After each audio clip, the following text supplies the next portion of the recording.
صلاۃ و سلام علیکہ یا حبیب اللہ صلی اللہ تعالی علیہ وسلم۔ حضرات محترم، خطبہ مسنونہ کے بعد میں نے جس آیت مبارکہ کی تلاوت کرنے کا شرف حاصل کیا، لقد جاءکم رسول من انفسکم عزیز علیہ، کہ تحقیق کے یقیناً تمہارے پاس اللہ کی طرف سے تمہی میں سے ایک رسول، عزت والے رسول تشریف لے آئے۔ آج لوگ پوچھتے ہیں کہ کیا قرآن میں میلاد ہے؟ قرآن میں میلاد ہے تو بہت ساری آیتیں ہیں جو میلاد ہے، جو آیتیں میلاد ہے جن میں سرکار کی آمد کے تذکرے ہیں۔ سرکار کے آمد کے تذکرے کو میلاد کہتے ہیں، ولادت کے ذکر کو میلاد کہتے ہیں۔ اور ہم سنیوں کے نزدیک سرکار کے ولادت کے ذکر، سرکار کے معجزات، کمالات، خوبی، سرکار کے سیرت طیبہ کی محفل، جو کچھ ہے سب محفل میلاد ہے نا، جس میں مصطفیٰ کا ذکر ہو وہ میلاد ہے۔ تو قرآن نے اتنی اچھی میلاد پڑھی کہ اتنی اچھی میلاد کوئی پڑھ ہی نہیں سکتا۔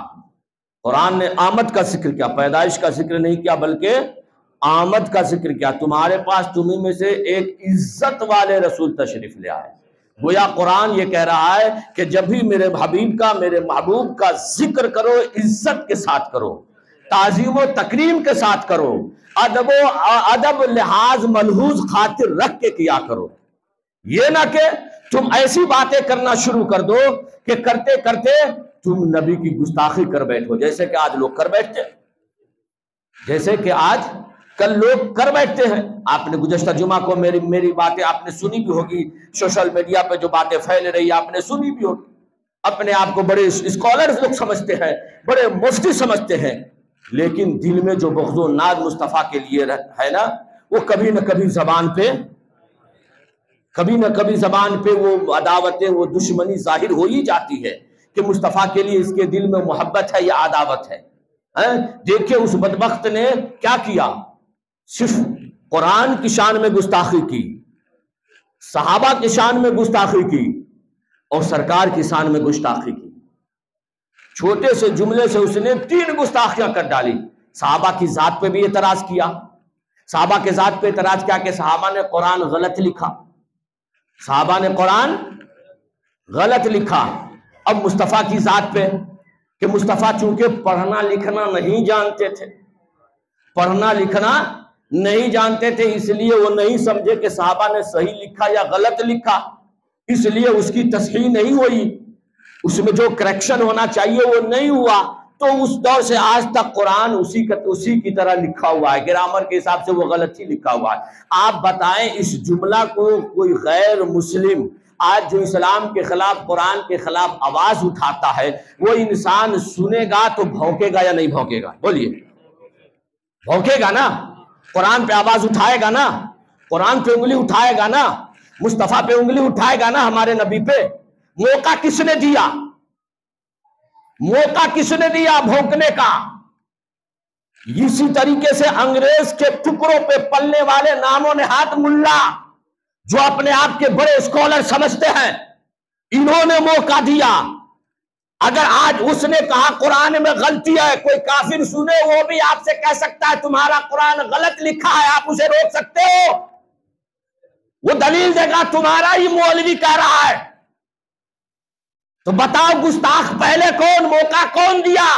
یہ نام و نہاد ملا، ٹوپی جبے پہننے والے، امامہ باندھنے والے، جو رسول کی عداوت دل میں بسا کے رکھا ہے، کبھی کبھی اس کی زبان سے وہ عداوتیں نکل جاتی ہے۔ اس لیے مسلمانوں ایسے لوگوں کو مت سنو، ایسے لوگوں کو مت فالو کرو، ایسے لوگوں کا بائیکاٹ کرو، چاہے سوشل میڈیا پہ ہو یا جیسے ہو۔ تمہاری شاہ سے ایسے لوگوں کا جو ہے من بڑھتا ہے۔ ہم اتنی گستاخی کرتے ہیں پھر بھی لوگ ہمیں فالو کر رہے ہیں، ہماری واہواہی کر رہے ہیں۔ جب باتیں ہوتی ہے اس کے چاہنے والے کہتے ہیں ارے انہوں نے غلطی کر دی، کیا ہوا؟ نادم تو ہو گئے۔ ارے نادم کیسے؟ ایک طرف تو وہ مکاری سے روتا بھی ہے، دوسری طرف کیا کہتا ہے مجھے پہلے سے معلوم تھا یہ سارے وار مجھ پہ ہونے والے ہیں، اس لیے میں اس کے لیے پہلے سے تیار تھا۔ اس کا مطلب کیا ہوا؟ تو نے جو غلطیاں گستاخی کی ہے جان بوجھ کر کی ہے، غلطی سے نہیں کی ہے۔ تو نے کینیڈا میں جا کے اپنے آقاؤں کو خوش کرنے کے لیے اسلام کے خلاف یہ آواز اٹھائی ہے، قرآن کے خلاف یہ آواز اٹھائی ہے۔ اگر غلطی سے ہوتی تو انسان ہمیشہ کے لیے نادم ہوتا، نہ کہ مجھے پہلے سے معلوم تھا یہ سب آواز مجھ پہ اٹھنے. ابھی اس نے کیا نہیں، لیکن اس کا کہنا ہے پہلے سے معلوم تھا. اس کا کیا مطلب؟ میں جب یہ بیان دیا، اس بیان سے پہلے سے مجھے معلوم تھا کہ یہ آواز مجھ پہ اٹھے گی، میرے سر جدا کرنے کے لیے انعامات رکھے جائیں گے، اس لیے میں اس کے لیے پہلے سے تیار تھا. کیا مطلب؟ وہ بدبخت جان بوجھ کر یہ گستاخی کر رہا ہے، جان بوجھ کر گستاخی کر رہا ہے. اس کو فالو کرنے والے، ماننے والے کہتے ہیں ارے کر دیا کیا ہوا، سونے کا لباس پہن لیا تو ثواب تھوڑی کہا، نکری بال لگا لیا تو ثواب تھوڑی کہا. ارے نادان، جسے ناجائز حرام مصطفیٰ نے کہا اسے تم کرو، اور میلاد کے بارے میں مصطفیٰ نے ناجائز حرام نہیں کہا، اسے کرنے کے لیے تمہاری نانی مرتی ہے، وہ تمہارے لیے ناجائز حرام ہو گیا. اس کے کرنے والوں پہ تم فتویٰ لگاؤ، اس کے خلاف تم آوازیں اٹھاؤ. اور سونا پہننا مردوں کے لیے ناجائز و حرام، تو اسے تم پہن لو، تو کہو کہ کوئی جائز تھوڑی سمجھے. ابے کیوں؟ جب ناجائز حرام ہے کیوں پہنا؟ جب یہاں صراحتاً کے ساتھ ہے شریعت میں کہ یہ ناجائز حرام ہے، پھر کیوں کیا؟ میلاد کے لیے تو یہاں ہے ہی نہیں، تو کرنے میں نہ نہیں مرتی، کرنے والوں کو روکتے ہو. تو یہ سب ایک مسلمانوں کو بہکانے ورغلانے کی سازشیں ہیں. ایسے لوگوں سے بچیے. کہ اور غلطیاں قرآن میں کیسے ہوئی؟ اس کا کہنا ہے صحابہ نے غلط لکھا، مصطفیٰ نے اسے صحیح نہیں کرایا. کیوں؟ وجہ اس کا وہ وجہ بیان کرتا ہے. کیا وجہ بیان کرتا ہے؟ کہ مصطفیٰ پڑھنا لکھنا نہیں جانتے تھے. معاذ اللہ، استغفر اللہ. پڑھنا لکھنا نہیں جانتے تھے. اب آپ بتائیں، پڑھنا پڑھنا کس کے لیے ضروری ہے؟ یہ لکھنا کس کے لیے ضروری ہے؟ جس کو یہ خیال ہو، خدشہ ہو، گمان ہو کہ میں جو پڑھائی کیا ہوں یہ بھول جاؤں، ہے نا؟ سمجھ رہے ہیں؟ کوئی بات آپ لکھ کر کب رکھتے ہیں؟ کوئی تاریخ، کوئی ڈیٹ آپ لکھ کر کیوں رکھتے ہیں؟ کیونکہ ذہن سے بات نکل نہ جائے، کہیں بھول نہ جاؤ، اس لیے لکھتے ہیں، ہے نا؟ اس لیے لکھتے ہیں تاکہ وقت پہ اسے پڑھ لوں اور پھر وقت پہ وہ کام ہو جائے. تو جس کے لیے بھولنے کا خدشہ ہو وہ اس کے لیے لکھنا ضروری ہے اور اس کے لیے پڑھنا ضروری ہے. ارے اول تو میرے مصطفیٰ یہ ہے کہ میرے مصطفیٰ انسانوں سے نہیں بلکہ رحمان سے پڑھ کر آئے ہیں. رب نے پڑھا کر سکھا کر کے مصطفیٰ کو بھیجا ہے. جیسا کہ قرآن کہتا ہے الرحمن علم القرآن، کہ رحمان وہ ہے جو محبوب کو قرآن پڑھا کر سکھا کر بھیجا. جس نے محبوب کو قرآن سکھایا وہ رحمان ہے، یہ قرآن کہتا ہے.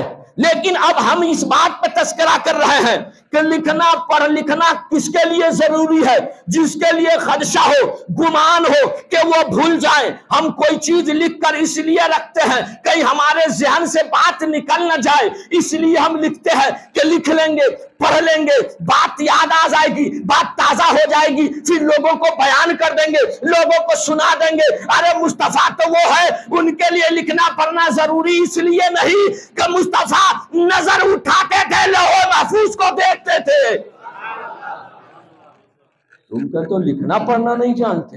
ارے مصطفیٰ نظر اٹھائے لوح محفوظ کو دیکھ لے، لوح محفوظ پہ قرآن لکھا ہے اسے دیکھ لے. اور تم کہتے قرآن میں یہ غلطی ہو گئی ہے. اور آج بتاؤ اتنے بڑے محدثین. اور دوسری بات یہ ہے کہ عربی سے زیادہ عربی یہ جانتا ہے، یہ بدبخت جسے استنجا کا شعور نہیں، سلیقہ نہیں ہوگا، وہ عربی لوگوں سے سب سے اچھی، کیونکہ قرآن عربی میں نازل ہوئی، سب سے اچھی زبان ہے یا نہیں؟ اور اس وقت کے عربی لوگوں نے قرآن کے 2-4 جملے پہ اعتراض کیا تھا. سرکار نے کہا جو تمہارے درمیان بہترین عربی داں ہے، اچھی عربی جانتے، اسے لے کر آؤ. جب اسے لایا گیا تو وہی جملہ، وہی الفاظ ان لوگوں نے اپنے زبان سے نکالے جس الفاظ پہ قرآن میں لوگ اعتراض کر رہے تھے. تو پتہ چلا قرآن بڑی فصیح و بلیغ عربی زبان میں نازل ہوئی، اس میں کسی چیز کی غلطی نہیں. اور دوسری بات یہ ہے کہ قرآن کو رب نے اپنی مرضی کے مطابق نازل فرمایا، اور جس طرح رب چاہتا تھا اسی طرح لکھا گیا ہے. توقیفی اللہ ہے، ورنہ اگر غلطیاں ہوتی رب فرماتا، مصطفیٰ بھی فرماتے صحابہ سے، کاتب وحی سے، کاتب قرآن سے، یہاں پہ غلطی ہے اسے درست کرو، لیکن نہیں، غلطیاں نہیں ہے، جو کچھ ہے رب کی مرضی سے، رب چاہتا تھا قرآن ایسا لکھا جائے ویسا لکھا گیا۔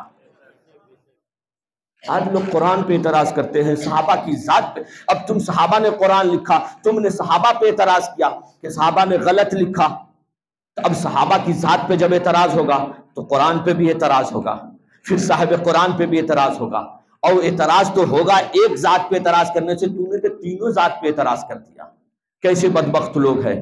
یہی لوگ آج کل ان غیر مسلم اور جو اسلام آنا سے دشمن ہے، مسلمان دشمن ہے، ایسے لوگوں کو موقع فراہم کرتے ہیں، دیتے ہیں۔ جو بھی گستاخیاں آج لوگ کر رہے ہیں غیر مسلم وغیرہ وغیرہ، یہ سب انہی گستاخوں کی گستاخیوں کو دیکھ کر کرتے ہیں۔ تو کسی کی مائی کی طاقت نہیں تھی، کوئی مائی کا لال ایسا پیدا نہیں ہوا جو اسلام کے خلاف آواز اٹھا دے۔ اسلام ایسا پکا اور سچا مذہب ہے، میرے مصطفیٰ کی ذات ایسی ذات ہے۔ یہ تو کچھ شیاطین ہمارے اندر جو نام و نہاد ملا عاصم کے ساتھ پیدا ہو گئے ہیں، انگریز کے ٹکڑوں پہ پلنے والے پیدا ہو گئے ہیں، جو اپنے آقا کو خوش کرنے کے لیے گائے بگاہے اس طرح کی باتیں کیا کرتے ہیں، اسے دیکھ کر دوسرے بھی باتیں کیا کرتے ہیں۔ آپ لوگ ایسے لوگوں سے بچیے، ایسے لوگوں کی مخالفت کیجیے، ایسے لوگوں کی باتوں کو مت سنیے، ایسے لوگوں کے چینلوں کو مت سبسکرائب کیجیے، ایسے لوگوں کو فالو مت کیجیے۔ ہمارے جو نوجوان ایسے کرتے ہیں، میں ان سے کہنا چاہوں گا باز آ جاؤ، باز، ورنہ ایک گستاخ کے حمایت میں تم بھی گستاخ کہلاؤ گے، اور جو فتویٰ اس پہ لگے گا، جو حشر اس کا ہوگا وہی حشر تمہارا بھی ہوگا، ہے نا؟ اس لیے اس دنیا میں رہنا ہے، اس دنیا میں کامیابی چاہتے ہو تو پکا عاشق مصطفیٰ بنو، عاشق رسول بنو، اپنے دل میں عشق رسول معجزن کرو، پیدا کرو، اور عشق رسول میں جینے مرنے کا ڈھنگ اور سلیقہ سیکھ لو، اور یہ عہد کر لو اس دنیا میں جب تک زندہ رہیں گے تو عشق مصطفیٰ، عشق اہل بیت، عشق صحابہ، عشق اولیاء اللہ میں جئیں گے، اور جب مریں گے تو عشق مصطفیٰ، عشق اہل بیت، عشق صحابہ، عشق اولیاء ہاتھوں میں لے کر کے مریں گے۔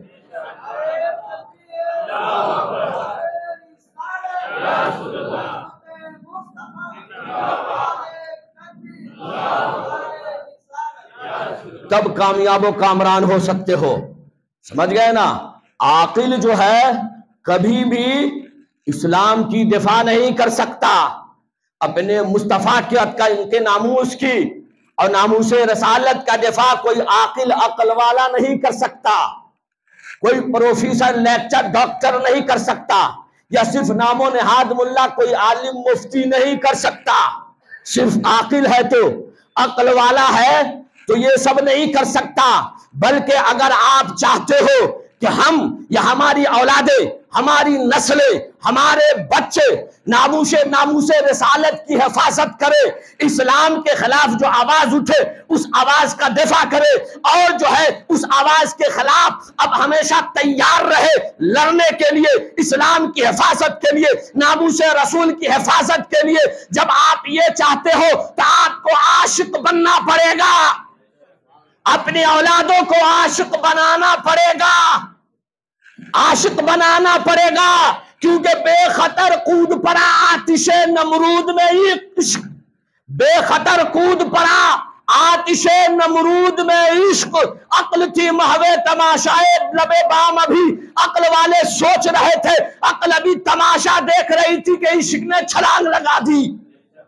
چاہتے ہو ناموس رسالت کی حفاظت ہو، اسلام کی حفاظت ہو، قرآن کی حفاظت ہو، مدارس اسلامیہ مساجد کی حفاظت ہو، تو عاشق بنو،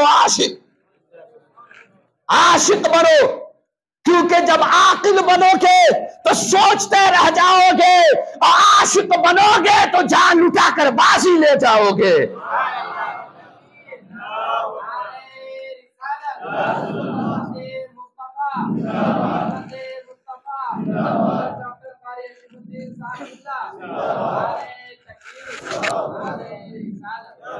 اس لیے مصطفیٰ کی محبت بہت ہی ضروری ہے، دل میں محبت ہونا تو کبھی نہ کبھی اظہار ہو ہی جاتا ہے، اور دل میں جب عداوت ہو تو وہ بھی کبھی نہ کبھی نکل کے زبان پر آ ہی جاتی ہے نا، جیسا کہ اس بدبخت کے زبان پر آ گیا۔